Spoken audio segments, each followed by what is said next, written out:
నువ్వు తెలంగాణ అనగానే entire Telangana map అంతా నీకు ఇక్కడ కనిపించాలి, నీ కళ్ళ ముందు కనిపించాలి.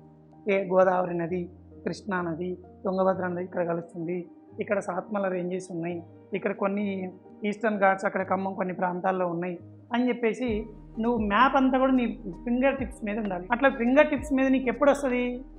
నువ్వు ఎంత బాగా మ్యాప్లు ఎంత బాగా చూస్తే నీకు అంత బాగా మ్యాప్ నీ కళ్ళ ముందు వస్తుంది. వాటిని మైండ్ మ్యాపింగ్ స్కిల్స్ అంటారు. ఇట్లా ఒక మ్యాప్ గీసి ఈ మ్యాప్లో వీటిని ఐడెంటిఫై చేసి మనం చిన్నప్పుడు 6th 7thలో మ్యాప్ పాయింటింగ్ చేసేవాళ్ళం. తర్వాత ఎప్పుడు మ్యాప్ పాయింటింగ్ చేయరు. బట్ ఎగ్జామ్లో నీకు జాబ్తో పాటు ర్యాంక్ కూడా రావాలంటే నువ్వు ఇట్లాంటి మైండ్ మ్యాపింగ్స్ చేయాలి.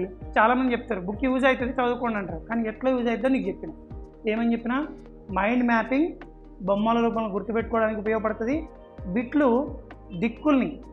దిక్కుల్ని ఆధారంగా చేసుకొని బిట్స్ అడిగినప్పుడు నీకు ఇవి బాగా ఉపయోగపడతాయి, బిట్స్ని చేయడానికి వస్తాయి.